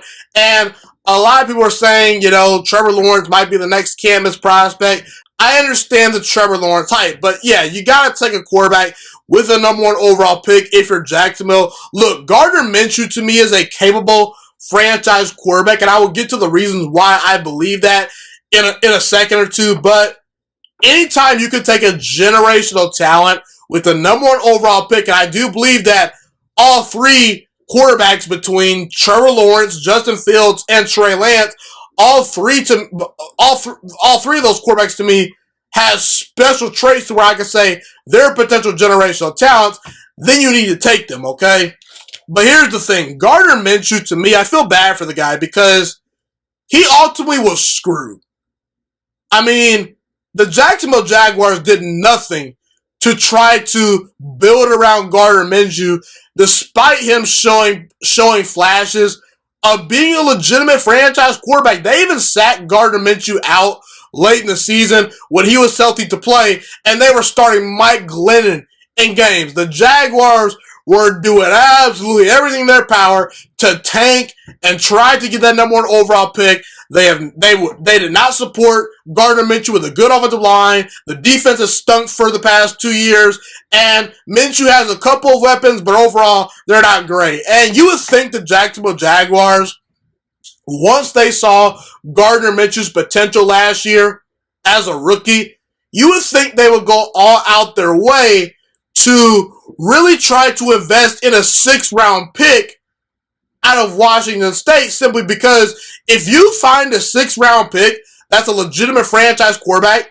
you have an opportunity to put a whole lot of stuff around him because he is dirt cheap, okay? He is cheaper than a lot of first-year rookie franchise quarterbacks because he's not making first-round quarterback money. So I'm disappointed the way things turned out for Gardner Minshew. The Jaguars drafting another quarterback is the right move just because Minshew has physical limitations. But I want to put things in context and talk about Gardner Minshew because as a rookie, Gardner Minshew went 6-6 as a starter and had 21 touchdowns to only 6 interceptions as a rookie. And keep in mind, he plays for the Jacksonville Jaguars, a historically dysfunctional franchise, and he did not have a lot of talent around him. A lot of people thought that Nick Foles was going to be the Jacksonville Jaguars starting quarterback that season. They paid Nick Foles a ton of money. They brought him in. They thought he was going to be the guy. But Gardner Minshew ultimately outworked Nick Foles, and he outplayed Nick Foles. And this past year, Gardner Minshew only went 1-7 as a starter. The Jaguars only won one game, and that was on Gardner Minshew's watch. But I don't really care about the record. You know, Deshaun Watson, he had a terrible record this past year as far as his win-loss record. We know what Deshaun Watson brings to the table. Matthew Stafford has a losing record for his career, but most people that follow Matthew Stafford knows what he brings to the table. And what did Gardner Minshew bring to the table this past year? 66% completion percentage, 16 touchdowns, 5 interceptions, and 96 passer rating. And keep in mind, people, he plays for the Jaguars, a horrible team that could only win one game this past year. And I don't know how many people actually sat down to watch Gardner Minshew play this past year, but he made some really good throws, and he once again showed he has the tools to become a franchise quarterback. If you go back and watch the Indianapolis Colts game from week number 1, where Gardner Minshew went 19 for 20 and threw 3 touchdown passes versus one of the best defenses in all of football, that being the Indianapolis Colts defense, go back and watch that game. Gardner Minshew was spectacular in that matchup. And why do I say Gardner Minshew could be a franchise quarterback one day? I believe Gardner Minshew is accurate. He anticipates very well. He throws people open. He makes good decisions. And he will actually take shots down the field. He'll take some chances. He's not afraid to push the ball down the field. And he's a decent athlete as well. And by the way, getting back to taking shots down the field, Gardner Minshew is doing the things that I wished Tua Tagovailoa would do at times. Actually take risks, okay? Actually try to throw the ball down the field. There's an unwillingness from Tua to throw the ball consistently down the field, and that's not the case with Gardner Minshew. He's not the guy that you want throwing the football down the field consistently, that guy being Gardner Minshew, because he does have a limited arm, but Gardner Minshew will take his shots down the field to at least keep the defense honest, okay? And I also love the fact that Gardner Minshew, when you watch him on the sidelines, and when you see him interacting with his teammates, you can tell that guy galvanizes the troops around him. He's a fiery guy. He brings great energy. And even last year on the sideline versus the Denver Broncos, they put the camera on Gardner Minshew. He was firing his teammates up and saying, hey, let's go. Let's win this game. And he actually allowed the Jacksonville Jaguars to have a comeback victory last year versus the Denver Broncos because he rallied the troops around him, okay? And if I'm a team like Washington, Chicago, the Indianapolis Colts, I'm looking to maybe take a flyer on Gardner Minshew and maybe trade it like a 4th or a 5th round pick for him because he potentially could be a guy that starts for my team next year and I can win some games with Gardner Minshew. If you put a good offensive line, a good wide receiver core, and a good run game around Gardner Minshew, he can win you a lot of football games. In fact, remember Blake Bortles, people? Blake Bortles a couple of years ago, he was actually in the AFC Championship game. But he was the weak link of the Jacksonville Jaguars that year. The Jaguars had a great defense. They had a decent offensive line. They had Leonard Fournette running the football. They had Allen Robinson at wide receiver, even though I do think that he got hurt that year. But they had a really good team. That's the point I'm trying to make. And the Jaguars were being held back by their quarterback. If you put Gardner Minshew on that Jaguars team back in I believe 2016 in the NFC Championship, well, AFC Championship. If you put Gardner Minshew on that championship team versus the Patriots, I think the Jaguars have a good chance to beat Tom Brady and the Patriots on that given Sunday. That was back in the 2016-2017 season. That was when the Jaguars got all the way to the AFC Championship game. They lost to Tom Brady. They blew a 10-point lead. And a big reason why they blew that lead was because they were not good enough at quarterback. If you put Gardner Minshew on that roster, he could have won that game. If you put Gardner Minshew on the 49ers last year, he could do just as good as Jimmy G did. Okay, when Jimmy G went to a Super Bowl with the 49ers, Gardner Minshew is not that far from Jimmy Garoppolo. So what I'm trying to say, people, is just because Gardner Minshew is not going to get a fair shake in Jacksonville, that doesn't mean that he can't become a legitimate franchise quarterback one day. Maybe I shouldn't say legitimate, but he could be a solid starting quarterback and potentially a franchise quarterback if you put a good team around Gardner Minshew. Gardner Minshew is an accurate enough passer. He makes good enough decisions. He reads defenses well enough to where I can say he meets the threshold to be a functional starting quarterback, and he could be the franchise quarterback for an NFL team if given the right situation and the right coaching and the right opportunity to lead an NFL franchise.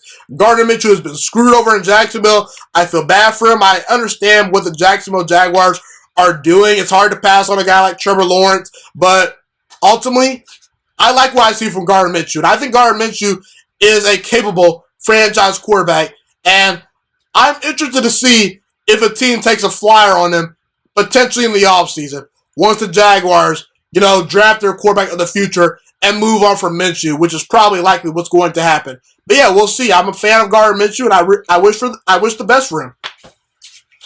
So Sean Payton recently came out on NFL Network on the Good Morning Football show, on NFL Network, where Peter Schrager and I believe Nate Burleson and a couple of other NFL analysts on the NFL Network talk some football in the morning.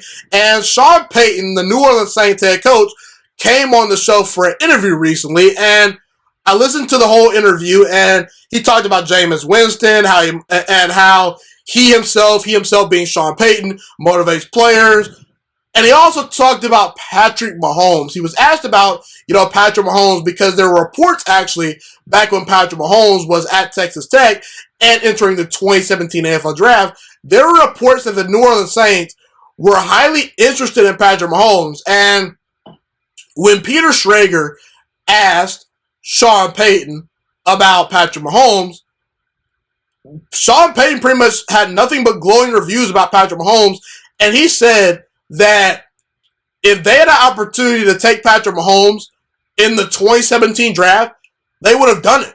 Because he said that when he went to Texas Tech's Pro Day and when he turned on the film and scouted Patrick Mahomes during his days at Texas Tech, when he was actually on campus at Texas Tech's Pro Day, and he actually got to see Patrick Mahomes live in person, he said that that was the best college quarterback prospect he'd ever seen. And he was in love with him, and he wanted him on the New Orleans Saints the very next season. And it's ironic because he talked about how Marshawn Lattimore and Patrick Mahomes were pretty much 1A and 1B at the number 11 spot in the 2017 NFL Draft. Now, obviously, the Kansas City Chiefs traded up one spot ahead of Sean Payton and the New Orleans Saints to take Patrick Mahomes. And based on the way Sean Payton was talking about how Andy Reid traded up to snag Patrick Mahomes, they missed out on getting Patrick Mahomes, you could clearly tell that Sean Payton, to this day, still regrets the fact that he could not get his hands on Patrick Mahomes. Look, Drew Brees is an all-time great quarterback, and I'm pretty sure that Sean Payton has the utmost respect for him. But if you put a lie detector to Sean Payton right now, and you could ask him, choose between Drew Brees or Patrick Mahomes to start your franchise with tomorrow, I think that Sean Payton is going to take Patrick Mahomes. Because if he was thinking about taking Patrick Mahomes back in 2017 when Drew Brees was still playing good football, that should tell you all you need to know. And I really think that there's a life lesson to be learned from Sean Payton missing out on Patrick Mahomes in the 2017 NFL Draft, because Sean Payton, he didn't try to trade up for Patrick Mahomes. He just sat at number 11 overall and tried to wait for Patrick Mahomes to come to him. And folks, well, I should say fellas, if you have a girl out there that you really like or are enamored with, go ask for her number. Go ask her out on a date. Same thing with you ladies. If you see a guy that you think is cute with a good smile, go tell him he has a good smile. Go after him. Shoot your shot. Okay? Go for that job opportunity out there, people. And NFL general managers, I got news for you. If you believe in a quarterback to the way Sean Payton believed in Patrick Mahomes, trade up for him. Don't just sit there and hoping, we'll get our guy. No. The minute you hope you get your guy is the minute you miss out on your guy. And I truly think that Sean Payton missing out on Patrick Mahomes ultimately probably cost him an opportunity to win another Super Bowl, or dare I say, even multiple Super Bowls from that point forward. And it would have been interesting to see what would have happened, because if Sean Payton drafted Patrick Mahomes in 2017, Drew Brees was 38 years old. And I wonder if that would have pushed Drew Brees out the door in New Orleans.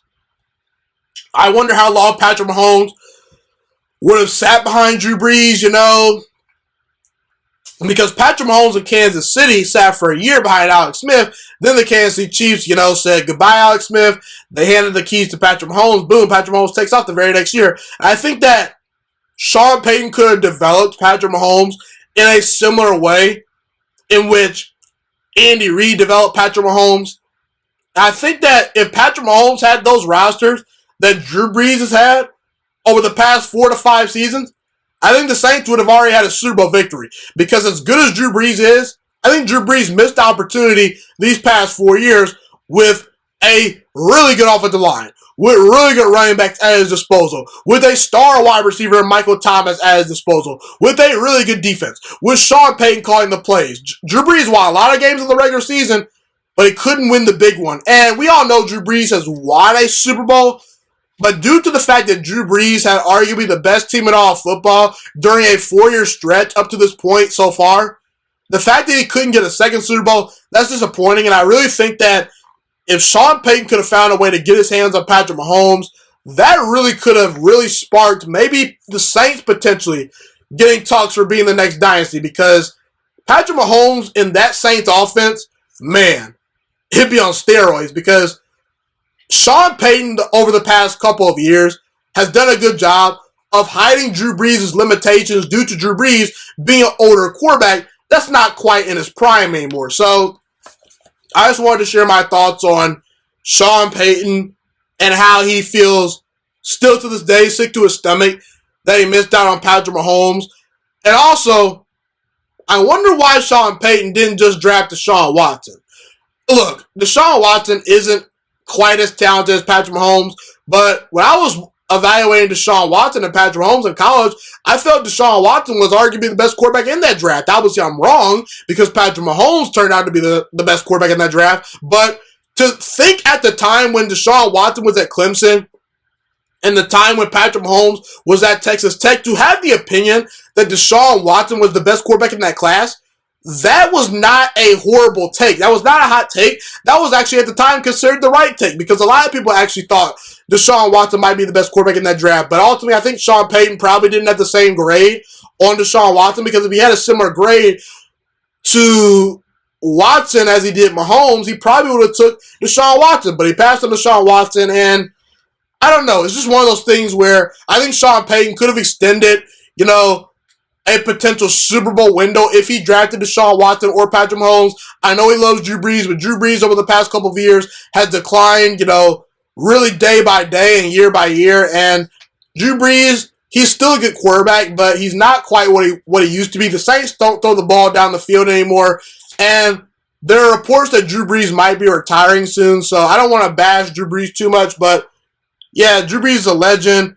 But I'm sorry, if I'm an NFL general manager, I'm taking Patrick Mahomes over Drew Brees all day, every day. And by the way, Patrick Mahomes has already been to more Super Bowls than Drew Brees, already has more MVP trophies than Drew Brees, and has won the same amount of Super Bowls as Drew Brees. And if he beats Tom Brady in the Super Bowl, then that will add 2 Super Bowls to his resume. That will actually be more than Drew Brees has ever won. So that's how I feel about that. I just wanted to share my thoughts on Sean Payton in regards to how he felt about Patrick Mahomes when Patrick Mahomes was coming out of Texas Tech. And by the way, Patrick Mahomes right now today is regarded as the best player in all football. And Sean Payton, he potentially could have had that on his hands. But sadly, that's not the case.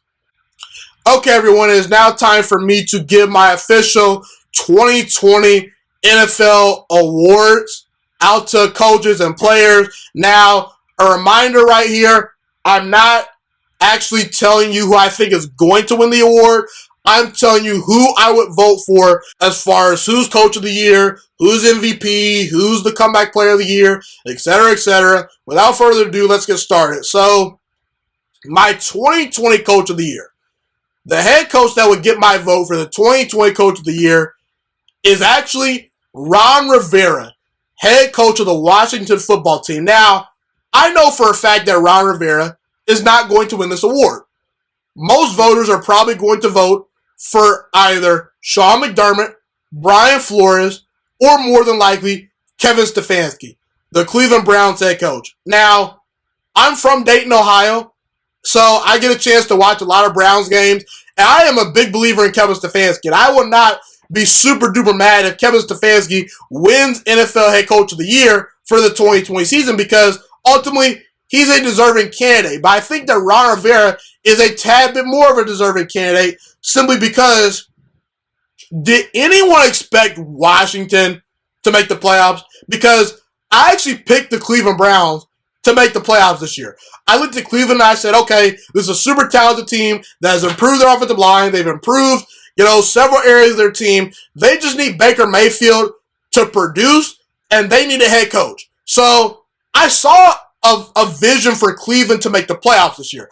Now, a lot of you people laughed at me when I told you Washington was the most underrated team in all football, but I had no idea that Washington was going to make the playoffs. I felt they would be an improved team, and they were arguably the most underrated team in all football. I think that I was actually proven right due to Washington making the playoffs, but did anyone expect Washington to win that division this past year? Because I don't think very many experts or NFL analysts or NFL fans and even diehard Washington fans expected their team to make the playoffs. The team was 3-13 in 2019. And they improved tremendously this past year. Ron Rivera had to shuffle around Taylor Heineke, Kyle Allen, Dwayne Haskins, and the corpse of Alex Smith. And he somehow did it and helped Washington win the division. Washington was a lost franchise before Ron Rivera got there. And in year number one, with Ron Rivera battling cancer, he turned around that culture and he created a great infrastructure within Washington's organization. So for that reason, I got to vote for Ron Rivera as far as 2020 head coach of the year. He gets my vote over Kevin Stefanski for the reasons that I mentioned. Okay, up next, who gets my vote for the 2020 NFL MVP? I believe Aaron Rodgers should win the 2020 NFL MVP. When you look at Aaron Rodgers' 2020 season, he had a 70% completion percentage, threw for 4,300 yards, led the entire NFL with 48 touchdown passes. Overall, he had over 50 touchdown passes if you count the rushing touchdowns. And Aaron Rodgers also had a pass rating of 121, which actually led the NFL. His team won 13 games. They went 13-3. And a lot of people in the offseason had questions about Green Bay's roster. A lot of people looked at Green Bay's draft and they looked at their lack of moves in free agency and they wondered, can Green Bay get back to the playoffs? And a lot of people felt Green Bay might take a step back, but ultimately, I think Green Bay actually improved this year. And the big reason was because of their MVP quarterback in Aaron Rodgers. Look, Aaron Rodgers does have Devontae Adams to throw to, but Aaron Rodgers was able to elevate guys like Alan Lazard, Marquez Valdes-Scantling. I had no idea who Robert Tonyan was until this year. He made Robert Tonyan a household name. He was able to make Equanimeous St. Brown look good. And even when Devontae Adams missed 2 games due to injury, the Green Bay Packers were undefeated. Aaron Rodgers had an unbelievable season. And despite the Green Bay Packers drafting Jordan Love in the first round of the 2020 NFL Draft, they traded to get Jordan Love. That seemed to make Aaron Rodgers go out there and say, hey, Green Bay Packers organization, screw you. I'm not going anywhere. And to me, Aaron Rodgers individually had a better year than Patrick Mahomes, had a better year than Tom Brady, had a better year than Josh Allen, while having less support around him. I think that I would rather have Buffalo's wide receiver core. I would rather have Tampa Bay's wide receiver core. I'd rather have Kansas City's wide receiver core. I think that Aaron Rodgers really elevated this roster to heights that I did not think they could reach. And I know Aaron Rodgers didn't get it done in the playoffs versus Tom Brady in the NFC Championship game, but this is a regular season award, and Aaron Rodgers, he was phenomenal all the way through the regular season. He had one bad game versus Tampa Bay. Outside of that, he was flawless, and to me, this should be the year Aaron Rodgers wins his 3rd NFL MVP. I will be very upset if he doesn't win the NFL MVP this year because I do believe he truly deserves it, and he had an unbelievable year arguably his best season maybe of all time. And that's saying a lot because Aaron's had two great, unbelievable MVP seasons back in 2011 and 2014. So my MVP vote goes to Aaron Rodgers for all the reasons that I mentioned. My 2020 Comeback Player of the Year award, if I were to give a vote for this award, I would vote for Alex Smith. I do like the fact that Ben Roethlisberger came back this year from injury, but I could have foreseen a guy like Ben Roethlisberger actually making a comeback because we recognize when Ben Roethlisberger's healthy, he's one of the best quarterbacks in the NFL, and he's a veteran, and most people expected Ben Roethlisberger to come back and look relatively good, and Ben Roethlisberger, to his credit, actually at times looked better than I thought he would look, and he led the Pittsburgh Steelers to the playoffs, despite having a lot of talent around him. I'm not trying to knock him for having a lot of talent around him, but the point I'm trying to say is Pittsburgh was a talented team and Ben took advantage of it, But I never thought I would envision Alex Smith leading the Washington football team to the playoffs during the 2020 season with the way he was injured a couple of years ago due to him having multiple surgeries on his leg. He almost actually died because of infections and whatnot. And the fact that Alex Smith was able to overtake Dwayne Haskins and Kyle Allen and go 5-1 on the year with Washington's supporting cast on offense, I think this locks him up for the Comeback Player of the Year award. And I gotta say, Alex Smith, heck of a comeback story, and he's done some good things in his career, but Alex Smith has been a disappointment as a number one overall pick so far in his career just because Aaron Rodgers should have went number one overall in that draft. But this is a bright moment for Alex Smith. He deserves the 2020 Comeback Player of the Year award, in my opinion, no doubt about it. Offensive Rookie of the Year. I actually thought long and hard about this. I really want to give this award to Justin Jefferson, but I can't. Despite the 1,400 yards receiving, despite the 88 catches, despite Justin Jefferson probably already establishing himself as a top 10 wide receiver in the NFL, I can't not give this award to Justin Herbert. And why do I give the edge to Justin Herbert over Justin Jefferson? When it comes to playing the quarterback position, in order for you to put up great numbers, in order for you to have a lot of success and win ball games, your supporting cast matters, okay? And Justin Herbert was putting up MVP level numbers and winning games in spite of the roster around him. I understand that he had pretty solid wide receivers. Keenan Allen's one of the best wide receivers in all of football. Mike Williams, when healthy, is pretty good. Jalen Guyton sort of came on this year, but the Chargers had every reason to not be a competitive football team this year. They had multiple injuries. Their offensive line was in shambles. And overall, they just weren't a well-coached football team. And they weren't as talented as some of the other teams out there. And no matter what the offensive line looked like, no matter what wide receivers were out there, no matter what plays were being called, Justin Herbert rose above those plays and was able to execute that offense at a high level and really dominate and win games in spite of the Chargers roster. Justin Herbert, to me, just had the greatest rookie season for a quarterback in NFL history. Deshaun Watson, a couple of years ago, when he burst onto the scene as a rookie, he was on pace to have the greatest rookie season ever, but I think Justin Herbert, he gets the title for greatest rookie season of all time. We're talking 4,336 yards, 31 touchdown passes, 10 interceptions, 98 passer rating, a 66% completion percentage. This guy went toe-to-toe with Patrick Mahomes and Tom Brady, gave them a fight, and those two quarterbacks are in the Super Bowl this year. And Justin Herbert went wire to wire and throw for throw with both those guys. So I got to give it up to Justin Herbert. I did not expect Justin Herbert to come out looking this good. I worried about Justin Herbert based on his film at Oregon. I was saying to myself, I don't know if this is going to work, and it's working so far. So congratulations to Justin Herbert. To me, he deserves the Rookie of the Year award over Justin Jefferson. The thing about Justin Jefferson is he can just go out there and win his one-on-one matchup, okay? I understand Kirk Cousins has to hit the throw, but if you're a dominant wide receiver, you can just go out there and win. Okay, if you're a talented quarterback, we've seen so many times bad rosters cause quarterbacks to go into the tank. Look at Carson Wentz this past year.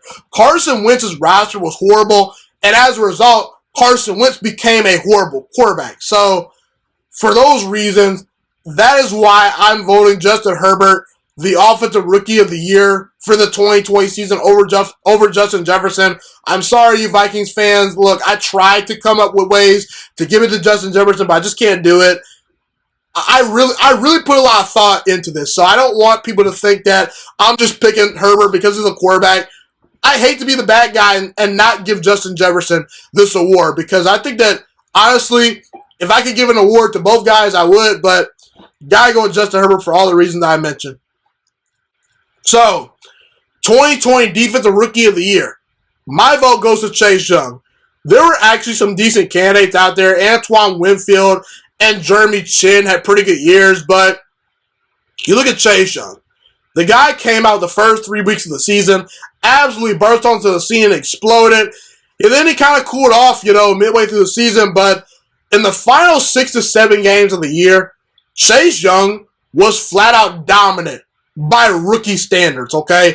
And the thing about Chase Young is, when you actually watch him play football, he does so many things that don't show up on the stat sheet. There are multiple interceptions that Washington was able to get because of Chase Young's pressure, because of him getting pressure on the quarterback, forcing the quarterback to throw the ball early. He was constantly demanding double and triple teams, and he's got pretty solid numbers. 7.5 sacks on the season in 15 games played, along with four forced fumbles. And late in the year, Ron Rivera named Chase Young a captain of the Washington football team. So, not only was Chase Young dominating on the field, but off the field, he was a great leader. He was a general. He was a captain. Look, when Chase Young was drafted, I said that this guy has the potential to one day maybe challenge to be the next Lawrence Taylor. Now, he has a long, and I mean long, and I mean long, and I mean long way to go to reach Lawrence Taylor. But if anyone can maybe come close to being similar to a pass rusher like Lawrence Taylor, it's Chase Young. He's that talented. Washington's defense improved tremendously this past year. They had the number 2 total defense. They were 6th as far as points per game allowed. And a big reason why is because of the number 2 overall pick from the 2020 NFL Draft. His name is Chase Young, and he gets my vote for 2020 Defensive Rookie of the Year. He's going to dominate for a long time, and this is only the beginning for Chase Young. No doubt about it. So, up next, I'm going to do Offensive Player of the Year for the 2020 season. So, who gets my vote for 2020 Offensive Player of the Year? That award, if I were giving a vote, that goes to Derrick Henry. Derrick Henry became the 8th running back in NFL history this past year to rush for at least 2,000 yards in a single season. And Derrick Henry is such a focal point to the Tennessee Titans offense. He's a force in that offense. He's really, really talented. And for my money, Derrick Henry's the best running back in all of football. He may not be as complete as Saquon Barkley. He may not be as complete or as shifty as Christian McCaffrey. But as far as on-field production, as far as, him just getting it done Sunday after Sunday, he's that guy, okay? And I think that an achievement like that, where Derrick Henry becomes the 8th player in NFL history to rush for 2,000 yards, that needs to be appropriately awarded. Now, some people out there were saying Derrick Henry should be the NFL MVP. I disagree, and people point to Adrian Peterson, winning NFL MVP a couple of years ago over Peyton Manning, and I understand it, but Adrian Peterson dragged Christian Ponder to the playoffs and a Minnesota Vikings team that probably had no business being there. Okay, so that's where I draw the line for Tennessee, because I do believe if they put a decent running back in that offense, I still think Ryan Tannehill will be able to get them to the playoffs, at least as a wild card team. But I can't take anything away from Derrick Henry. He had 3 200-yard games as far as rushing goes, and he was a beast this past year, and I'm a big fan of Derrick Henry.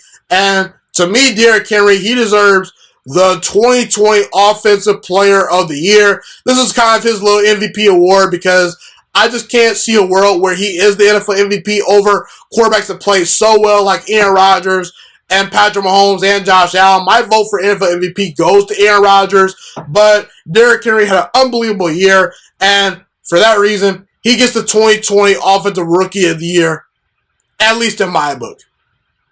Last but not least, I want to talk about who deserves the 2020 Defensive Player of the Year award. To me, that award goes to Xavier Howard. Now, this might shock some people. Some people might be voting for T.J. Watt or Aaron Donald. And while T.J. Watt and Aaron Donald, to me, are better overall players compared to a Xavier Howard, they did not have the impact that Xavier Howard had this past year. They did not have the season that Xavier Howard had this past year.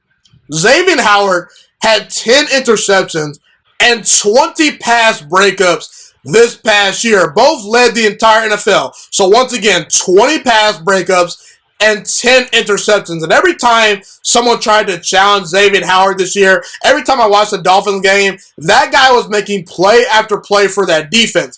And I think that he should be awarded for having the Defensive Player of the Year award this year, because I don't think people realize how valuable it is to have one single individual player actually force 10 turnovers by himself. Say what you want about interceptions being an overrated stat. The bottom line is Xavier Howard was able to take the football away 10 times from the opposing team based on who he was playing. You know, obviously he didn't take it away 10 times in one game, but he snagged 10 interceptions and really helped aid out his offense. Multiple times, Xavier Howard was getting the ball back for the Miami Dolphins offense. He was helping that offense out, getting good field position. And when he was tested, he broke up a bunch of passes as well. He was flying all over that field. He was by far, to me, the best cornerback this past year. And even if you just look at the numbers, like on the surface, the 10 interceptions and the pass breakups, if you dive into Pro Football Focus, if you dive into the analytics, and if you actually are interested in, I don't know, maybe actually watching the Dolphins games with your own eyes, you'll know Xavier Howard had a special year. So I think Xavier Howard deserves a ton of credit. He, to me, was the best player on the Miami Dolphins defense this past year. The Miami Dolphins defense ranked 4th in the NFL in points per game allowed. And a big reason why is because they had the best defensive player in the 2020 season from an individual season perspective. That guy was Xavier Howard. And for those reasons, Xavier Howard gets my vote for 2020 Defensive Player of the Year. And by the way, Xavier Howard deserves more respect. He's a legitimate shutdown corner. He's the number one cornerback. And to me, he's really underrated. And he's arguably turned himself into an elite cover corner. He's really good, and he deserves the 2020 Defensive Player of the Year award for all the reasons that I just said. Well, everyone, that's pretty much all I have today. Thank you so much for tuning into this episode today. Have a God bless day, everyone. Stay safe, and I'm Ghost. Thank you so much for watching this video today. Please also note that the Juice Alert Sports Podcast is not just a YouTube channel. It is available on all podcasting platforms, including Spotify, Google Podcasts, iTunes, and Apple Podcasts. Also, if you enjoyed this video, be sure to like, comment, subscribe, and share this content with all your friends. This podcast is my favorite thing in the entire world right now. It is my passion. And I want more people to listen to this podcast. I really want this podcast to grow. Also, a fun fact about me is that I want to go into the sports broadcasting and media world once I graduate from the University of Toledo, a college in Northern Ohio. I am looking to become one of the next great sports broadcasters and analysts out in the world. And I potentially would like to start my own network if this podcast really truly grows. Or if I fall short of that goal, I would love to work for a big-time network like ESPN or Fox Sports 1. I am open to all networks. So if you believe in my dreams and you see or hear my passion through the screen, be sure to tell all your friends about the Juice Alert Sports Podcast. Stay motivated, you guys. Have a God bless day, and I'm out.